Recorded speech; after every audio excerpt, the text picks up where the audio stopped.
Hey, Mr. Alred, and we're still solving quadratic equations by factoring. So I've got a practice problem here. It's 3x squared minus 14x, and that's equal to negative x squared plus 3x minus 4.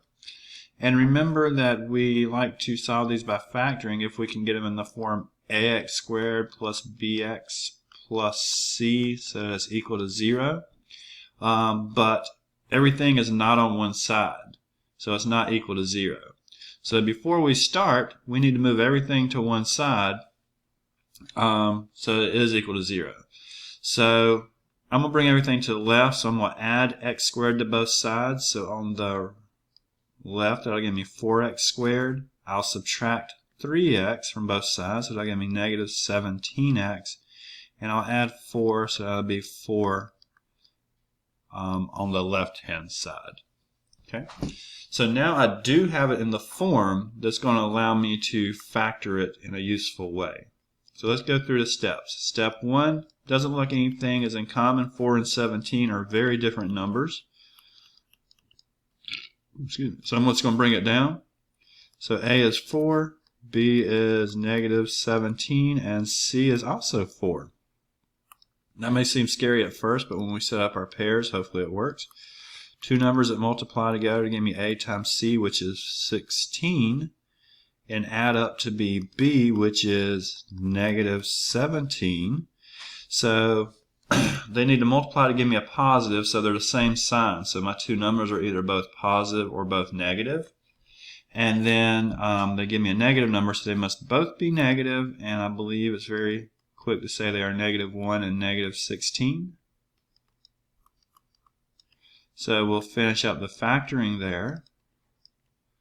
So that will be 4x minus 1, and then 4x minus 16, and we'll continue by pulling anything out we can. Nothing comes out of the 4x minus 1, but the other one I can pull a 4 out of and leave an x minus 4. So in the beginning I didn't pull anything out in step 1, so my factor is 4x minus 1 and x minus 4. So let me just kind of go back and highlight the formula we've got it in to make sure we're looking at the right form. But now we want to come over to the other side after we factored, and we want to solve. Okay, so let's see here.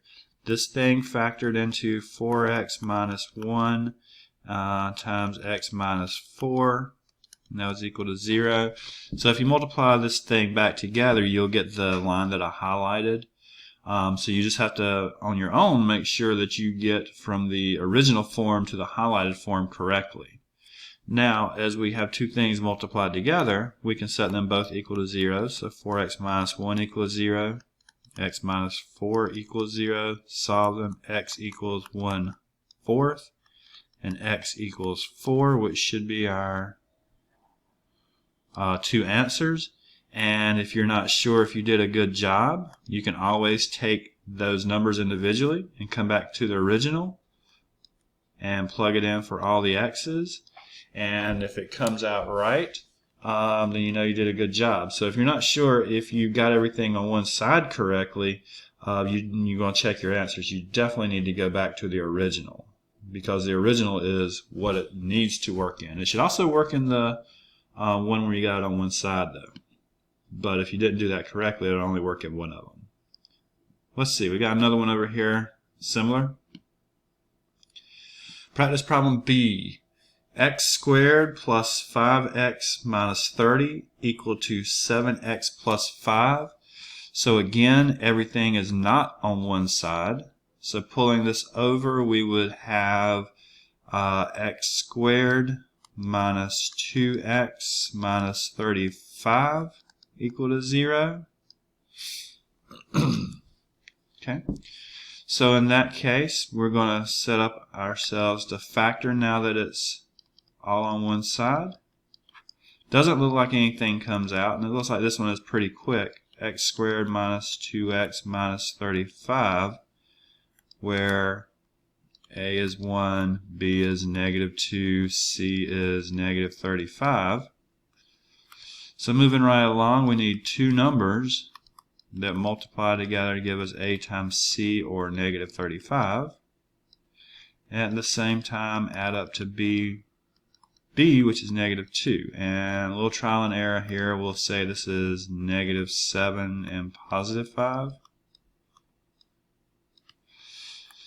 So with that in mind, we set up our two factors, which will be x minus 7 and x plus 5.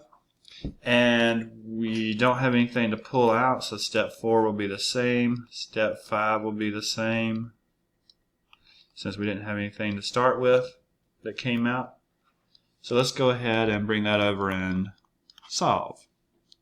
So what do we have? We have x minus 7 times x plus 5 equals 0. So making two simple equations, x minus 7 equals 0, x plus 5 equals 0. Solve them. X equals 7, x equals -5.